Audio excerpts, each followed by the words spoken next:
একটু নোয়াখালী থেকে ঘুরে আসতে চাই। আবু নাসের সম্ভবত আছেন নোয়াখালীতে। আমরা সকালে আপনার সাথে আরও কয়েকবার সংযুক্ত ছিলাম। আবু নাসের, নোয়াখালীর সবগুলো আসনে শান্তিপূর্ণভাবে ভোট গ্রহণ, ভোটের ফলাফল শেষ হয়েছে। নোয়াখালীতে সাবেক চিফ হুইপ, বিএনপির সহসভাপতি, বিএনপির 3 থেকে 4 জন শীর্ষ নেতা জয়যুক্ত হয়েছেন। নোয়াখালী 6 আসনে সম্ভবত হাতিয়া যে আসনটি, সেখানে হান্নান মাসুদ জয়যুক্ত হয়েছেন, এনসিপির নেতা এবং শীর্ষ নেতৃবৃন্দ কয়েকজনের মধ্যে একজন। সেখানে নির্বাচনের আগে এবং নির্বাচনকালীন সময়ে অনেকগুলো অঘটন, অপ্রীতিকর ঘটনা ঘটেছে। কি অবস্থা, তাদের প্রতিক্রিয়া কি? যা বিরোধী যারা পরাজিত হয়েছে তারা কোনো অভিযোগ দিয়েছেন কিনা এখন পর্যন্ত?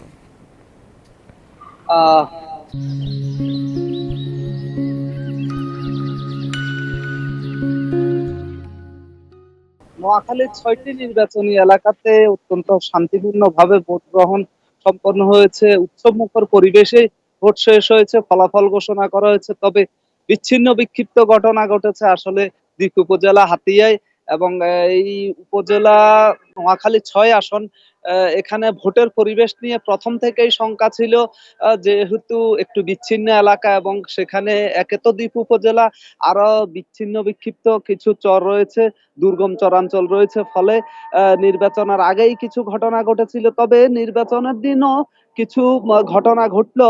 ফলাফল ঘোষণার পর থেকে এখনো অবধি তেমন কোনো ঘটনা ঘটেছে বলে আমরা জানতে পারিনি। বিশেষ করে আব্দুল হান্নান মাসুদ, যিনি 11 দলীয় জোট থেকে নির্বাচিত হয়েছেন, এনসিপির সিনিয়র যুগ্ম সমন্বয়ক, তিনি ঘোষণা দিয়েছেন তিনি এখন সবার জনপ্রতিনিধি।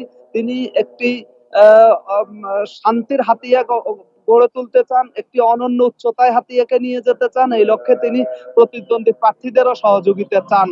ফলে সংঘাত সহিংসতার খুব একটা শঙ্কা নেই, বরং জনমনে স্বস্তি বিরাজ করছে। অন্যদিকে নোয়াখালীর সবগুলো আসনেই প্রতিদ্বন্দ্বী প্রার্থীরা কম বেশি যারা নির্বাচিত হয়েছেন অন্য প্রার্থীর সাথে দেখা করছেন। বিশেষ করে নোয়াখালী 4 সদর সুবর্ণচর আসনের এমপি, যিনি এবার নিয়ে 5 বারের নির্বাচিত এমপি হয়েছেন, বিএনপি জাতীয় নির্বাহী কমিটির ভাইস চেয়ারম্যান মোহাম্মদ শাহজাহান, তিনি দুপুরে জুমার আগে তার প্রতিদ্বন্দ্বী প্রার্থী জেলা জামায়াতের আমির ইসহাক খন্দকারের সাথে তার বাসায় গিয়ে দেখা করেছেন এবং উভয়ে কৌশল বিনিময় করেছেন, একে অপরকে মিষ্টি মুখ করেছেন।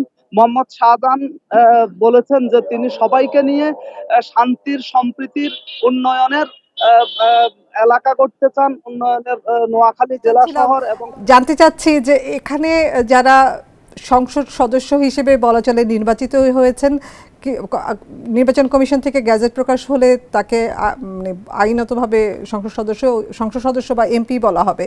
সেই এমপিদের, নতুন এমপিদের চ্যালেঞ্জ কি হবে নোয়াখালীর উন্নয়নে? নোয়াখালী, আমরা জানি যে নোয়াখালী থেকে হাতিয়া যদি বলি জনপদ থেকে খুবই বিচ্ছিন্ন এবং দুর্গম এলাকা।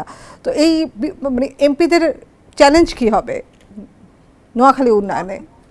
নোয়াখালীর বেশ কিছু স্থায়ী এবং অনড় সমস্যা রয়েছে, যেগুলো প্রকৃত অর্থে জনজীবনকে প্রভাবিত করে এবং জনজীবনের জন্য খুবই গুরুত্বপূর্ণ, এলাকার উন্নয়নের জন্য গুরুত্বপূর্ণ। এক বাক্যে বললে নোয়াখালী দ্বীপ উপজেলা হাতিয়ার সবচাইতে বড় সমস্যা হচ্ছে অনুন্নত যোগাযোগ ব্যবস্থা, বিশেষ করে নদীপথে অনুন্নত যোগাযোগ ব্যবস্থা, পাশাপাশি নদী ভাঙ্গন, ভূমিহীন পুনর্বাসন, যেই আরেক বাংলাদেশের হাতছানি দিচ্ছে হাতিয়া, সেই জমিগুলোকে প্রকৃত অর্থে উন্নয়নের জন্য কাজে লাগানো এবং ভূমিহীনদের মাঝে বন্টন করা, এই কাজগুলো যিনি করতে পারবেন, যেই নেতা করতে পারবেন, এবারে নির্বাচিত নেতার জন্য বড় চ্যালেঞ্জ। তিনি আগামী দিনেও হাতিয়ার গণমানুষের নেতা হয়ে থাকবেন বলে হাতিয়ার মানুষ। অসংখ্য ধন্যবাদ আমাদের সাথে যুক্ত হবার জন্য। নিশ্চয়ই আপনার কাছে আবার আমরা যাব।